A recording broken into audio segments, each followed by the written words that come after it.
नमस्कार, आप देख रहे हैं अखंड भारत न्यूज। मैं हूं आपके साथ अभिनय मिश्रा। आइए रुख करते हैं खबरों की ओर।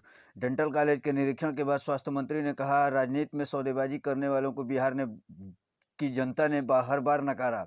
बिहार के स्वास्थ्य मंत्री मंगल पांडे नालंदा पहुंचे, जहां रहुई प्रखंड के पैठाना गांव में निर्माणाधीन डेंटल कॉलेज का निरीक्षण किया। निरीक्षण के बाद उन्होंने अधिकारियों को कई दिशा निर्देश दिए। इस मौके पर उन्होंने कहा कि रहुई डेंटल कॉलेज राज्य का दूसरी सरकारी डेंटल कॉलेज होगा, जो भी मुख्यमंत्री नीतीश कुमार का ड्रीम प्रोजेक्ट है।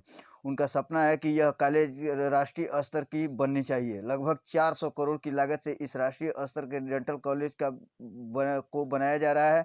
अगले साल जून जुलाई तक इंटर कॉलेज का काम पूरा हो जाएगा। इस डेंटल कॉलेज में 2023 का सेशन की पढ़ाई शुरू हो जाएगी। स्वास्थ्य मंत्री मंगल पांडे महागठबंधन पर चुटकी लेते हुए कहा कि इस चुनाव में महागठबंधन की पूरी तरह से टूट चुका है। महागठबंधन में शामिल जो दल हैं वह राजनीति में सौदेबाजी करने का काम करते हैं। यह महागठबंधन स्वयं की पार्टी के लिए कुछ नेताओं के राजनीतिक भविष्य के लिए सौदेबाजी का गठबंधन है। इसलिए राजनीति में सौदेबाजी करने वाले लोगों को बिहार की जनता बार बार नकार चुकी है। वहीं लालू प्रसाद यादव के द्वारा नीतीश कुमार के ऊपर विसर्जन जैसे दिए गए बयान को लेकर मंगल पांडे ने कहा कि इस तरह का अनर्गल बयान किसी राजनीतिक परिपक्व नेता को शोभा नहीं देता, क्योंकि किसी के विसर्जन का करने का अर्थ समझा जा सकता है कि आप उसके बारे में क्या कहना चाह रहे हैं। इस तरह से लोकतंत्र में आप एक प्रकार से चेतावनी भरे शब्दों का प्रयोग कर रहे हैं। आइए सुनते हैं कि खुद मंगल पांडे ने क्या कहा। रहुई डेंटल कॉलेज राज्य का दूसरा सरकारी डेंटल कॉलेज होगा और माननीय मुख्यमंत्री जी की यह कल्पना थी कि यह देश के एक बेहतरीन डेंटल कॉलेजों में से एक हो। और आप सब लोगों ने देखा होगा कि जब अभी हमने निरीक्षण किया है तो इसके क्लासरूम हो, लाइब्रेरी हो, बाकी सारी जो व्यवस्थाएं हैं वो राष्ट्रीय स्तर की बनाई जा रही हैं। तो एक राष्ट्रीय स्तर का डेंटल कॉलेज ये बन रहा है और लगभग 400 करोड़ रुपए की लागत से इस डेंटल कॉलेज का निर्माण हो रहा है।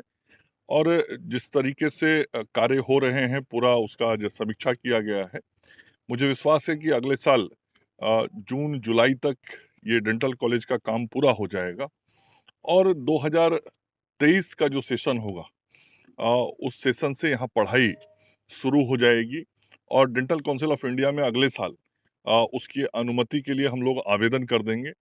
और इस चुनाव में ही महागठबंधन टूट चुका है और ये महागठबंधन के जो दल हैं वो राजनीति में सौदेबाजी करते हैं और सौदेबाजी जब उनको अपने पक्ष में दिखाई पड़ती है तो सौदेबाजी कर लेते हैं, जब सौदेबाजी उनको अपने पक्ष में नहीं दिखाई पड़ती है तो उनका सौदा टूट जाता है। तो ये कोई मजबूत गठबंधन राज्य के विकास के लिए नहीं है, ये गठबंधन स्वयं की पार्टी के लिए, कुछ नेताओं के राजनीतिक भविष्य के लिए सौदेबाजी का गठबंधन है। और उस गठबंधन को जनता बहुत बढ़िया से समझती है, इसलिए राजनीति में सौदेबाजी करने वाले लोगों को बिहार की जनता तरजीह नहीं देती है। लालू जी ने विसर्जन की बात कही है कि इसी चुनाव में कीजिए कर देखिए, अब होगा। इस तरह की भाषा का इस्तेमाल किसी भी परिपक्व राजनेता को नहीं करना चाहिए। अब किसी के विसर्जन का अर्थ समझा जा सकता है कि आप कहना क्या चाहते हैं और माननीय मुख्यमंत्री जी ने उस संबंध में और अभिव्यक्ति को स्पष्ट कर दिया बोल के। अब इस तरीके से लोकतंत्र में तो एक प्रकार से आप चेतावनी भरी शब्दों का इस्तेमाल कर रहे हैं, तो ये कतई उचित नहीं है। सभ्य होना चाहिए, शालीन होना चाहिए और जो जितना वरिष्ठ राजनेता होता है, उसके शब्दों में उतनी ही शालीनता दिखाई पड़नी चाहिए, जो लालू जी में नहीं दिखाई पड़ती है।